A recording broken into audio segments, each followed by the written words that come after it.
Ever since you were a kid, you dreamed of going to space. You would watch shuttle launches, imagining what it would be like to be one of those massive ships being shot up above the atmosphere. The only thing more exciting than those? Sci-fi movies about space exploration, high-tech battles between spaceships, and taking the fight against evil to the new frontier. But there was always one big question: how can I make this my life? You wanted to be part of the team exploring the great beyond, but you didn't know how to get there. Then one day, you were watching the news when you saw something that made you sit up and pay attention. It only took 2 words: Space Force. The United States has been keeping an eye on the sky for a long time, planning for the day when our enemies gained the ability to break Earth's atmosphere and place weapons in orbit. In 1982, the Air Force opened up a new division called the Air Force Space Command, with the mission to provide resilient and affordable space capabilities for the joint force and the nation. They launch satellites to monitor space, deter the militarization of space through surveillance and intelligence analysis, and increase the government's presence in space for non-combat functions like weather and navigation.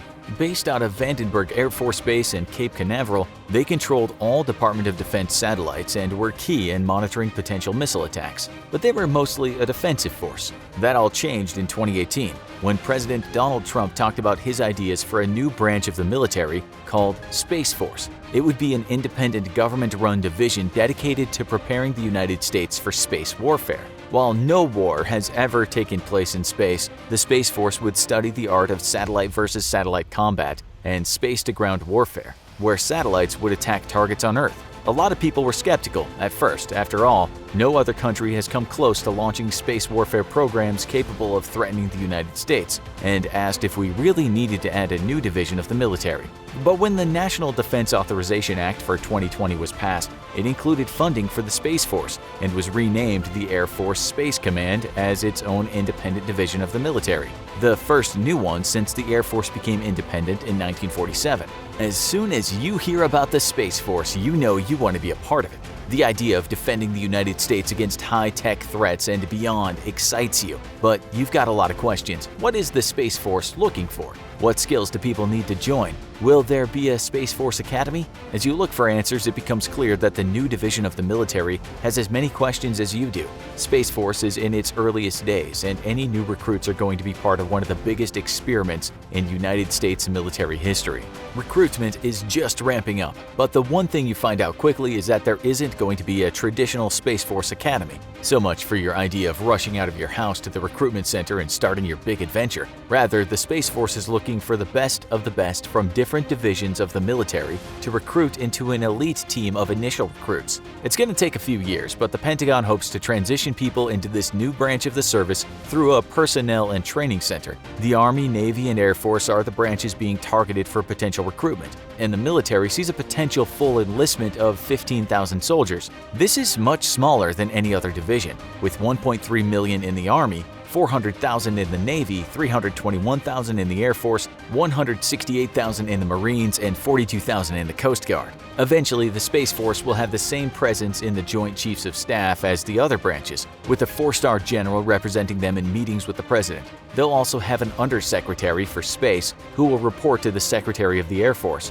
When the Space Force was founded, it got its first official member, General John J. Raymond, who was appointed the country's first Chief of Space Operations. He's now hard at work on setting up the division's infrastructure, starting their operations, and recruiting talented soldiers, pilots, and sailors to his ranks. So it seems to get to the Space Force, you're going to have to go the long way. Most enlisted members of the division will be members of either the Army, Navy, or Air Force, so anyone excited to join should head down to their local recruitment office. But the Space Force isn't looking for any tough-as-nails soldier. The work of preparing for space warfare is highly technical and reliant on scientific knowledge, so they're going to be looking for specialized personnel. Many Air Force Space Command members will be transferring over immediately, giving the division a strong start, but they'll need more. A look at the Space Force website shows that they're looking for a wide variety of backgrounds. Specialties the Space Force is looking for include computers and computer science, electronics, emergency management and response, engineering, future technologies, logistics and transportation,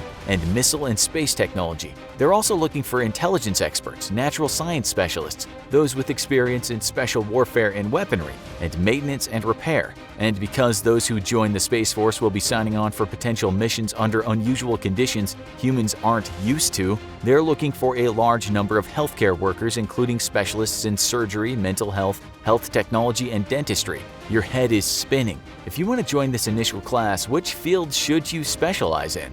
The good news is the Space Force has a way of helping you make that decision. Just up the page from the list of specialties is a personal career assessment test that takes you to the Air Force's Work Interest Navigator. By signing up and answering a battery of questions about your work history, interests, and skills, you can get through an assessment of your potential place in the division and what role you could play in the Space Force. You might get more than one potential placement, which is good if your first placement doesn't come through. So is joining the Air Force your best bet for getting into Space Force? That depends. The Air Force is smaller than the Navy or Army, and it tends to recruit more toward people with pre-existing skills that will make it easy to hit the ground running in the highly technical world of U.S. air combat. That makes it the most challenging branch of the armed forces to currently join, and your first step should be to visit a military recruiter. They'll discuss career choices with you, and it's on to the MEP station, the Military Entrance Processing Station, where you'll be examined by a military doctor and screened for disqualifying factors. You'll be asked about your education, your criminal history, your age, and your personal and medical history. And then it's time to take a mini Asvab to see how you're likely to do on the actual test. A test? You weren't told there'd be a test. But there is the Armed Forces Vocational Aptitude Battery, which analyzes your skills for the armed forces and determines where you'll be best suited among the different divisions and subdivisions. You'll answer 145 multiple-choice questions, but don't worry, there isn't much at stake besides your future position in the armed forces. The good news is you might have already taken the Asvab. It's commonly given to high school seniors as part of a partnership with the military to pre-screen students for potential recruitment into the military. But many people get turned away from the Air Force every year for reasons that vary, from not scoring high enough in desired areas on the Asvab to any number of red flags in their personal or medical history. If this happens, is it the end of the road for Space Force? No! The Space Force is going to be recruiting from across the military, including the Army and Navy. Those have a lower bar for recruitment in a larger standing force, but if it's your goal to be recruited from there, your best odds are if you have a specialty skill that's going to be needed in the new division. A naval recruit with a strong background in repairing advanced machinery, like the technology on U.S. aircraft carriers, will have a leg up. So will anyone who has medical background in the Navy, as the two divisions have similar concerns about medical emergencies in unusual and close-quarter situations, whether it's inside a submarine or a space shuttle.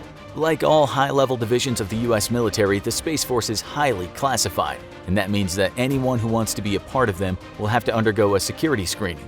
This isn't just to determine if you're a risk to the military secrets you'll be exposed to, but if you have any connections that could compromise you, intentionally or not. Expect a long, probing interview about your past, your family history, and your finances. This will determine whether you receive a security clearance or not, which is essential for any high-level job in the Air Force or Space Force. But what if you don't want to work your way up the ranks of the military division in hopes of one day being pulled into the Space Force? You have a passion for the world of space warfare, and you love to get in on the ground floor, even if it's starting at the bottom and helping out in the most humble ways. Are there any civilian positions available in this new military division? Good news and bad news. There are civilian positions available, but the Space Force is looking for those who have a general security clearance of 12 or above and aren't looking among the general public. They're recruiting among former military veterans, former federal agents, or family members of federal officials who have already been vetted by the U.S. government. No matter what route you take into the Space Force, this division will be one of the most secure ever managed by the U.S. military. After all, it's developing a whole new branch of warfare from the ground up, preparing for future threats and hoping to fend them off before they arise. So it seems like whatever route you take into the Space Force, it's going to be a long one. The government isn't going to just let anyone into their newest and highly secure military division. Right now, space exploration has drifted more into the hands of private entrepreneurs, as billionaires like Elon Musk conduct independent rocket launches to private space satellites.